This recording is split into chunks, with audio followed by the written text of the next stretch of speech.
Hello and welcome to Wonderland Adventures, where you invoke your sense of exploration, imagination, and excitement, which are all qualities that can motivate a talented child. It's great to be here with you today. I want to talk about a really important topic that affects all of us, especially as teenagers, listening to our feelings. As we go through life, we often hear people say things like "don't be so emotional" or "stop being so sensitive." But the truth is, our emotions are an incredibly important part of who we are, and learning to listen to them can actually be a superpower. When we pay attention to our feelings, we're better able to understand ourselves and make decisions that align with our values and goals.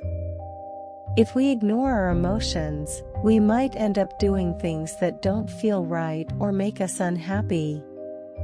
Of course, listening to our feelings can be tough sometimes. We might feel scared, anxious, or overwhelmed by what we're feeling. But that's okay, it's all part of the process. The important thing is to give ourselves permission to feel and to recognize that our emotions are valid. So, how can we learn to listen to our feelings? Here are a few tips. First, take the time to check in with yourself regularly. Ask yourself how you're feeling and try to identify specific emotions, like happiness, sadness, anger, or fear. Second, practice mindfulness. This can be as simple as taking a few deep breaths or going for a walk and paying attention to the world around you. Third, be kind to yourself. If you're feeling upset or overwhelmed, it's okay to take a break or seek support from friends, family, or a trusted adult. And finally, remember that listening to your feelings is a process, not a destination. It's something we can all work on throughout our lives. It's common to experience a wide range of emotions, from excitement and happiness to sadness and anxiety. And sometimes, it can be tempting to ignore or suppress these feelings, especially if they're difficult or uncomfortable to deal with. But I'm here to tell you that ignoring your feelings is not the answer. In fact, it can actually make things worse in the long run. Here are a few reasons why listening to your feelings is so important. First of all, your feelings are a natural part of who you are. They're a reflection of your thoughts, experiences, and desires. When you ignore them, you're essentially denying a part of yourself. Secondly, your feelings can provide valuable information about your life and your relationships.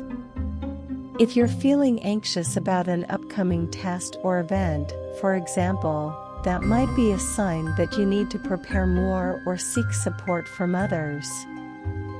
Finally, listening to your feelings can help you make better decisions and take better care of yourself. If you're feeling overwhelmed or burnt out, for example, you might need to take a break or prioritize self-care activities like exercise or meditation. So how can you start listening to your feelings more effectively? Here are a few tips. Practice mindfulness. Mindfulness is a technique that involves paying attention to your thoughts, feelings, and physical sensations in the present moment, without judgment. It can help you become more aware of your emotions and respond to them in a healthy way. Journaling. Writing down your thoughts and feelings in a journal can be a great way to process them and gain insights into your life. Talking to others. Sometimes, it can be helpful to talk to a trusted friend, family member, or counselor about your feelings. Remember, your feelings are valid and important. Don't be afraid to listen to them and take action when needed.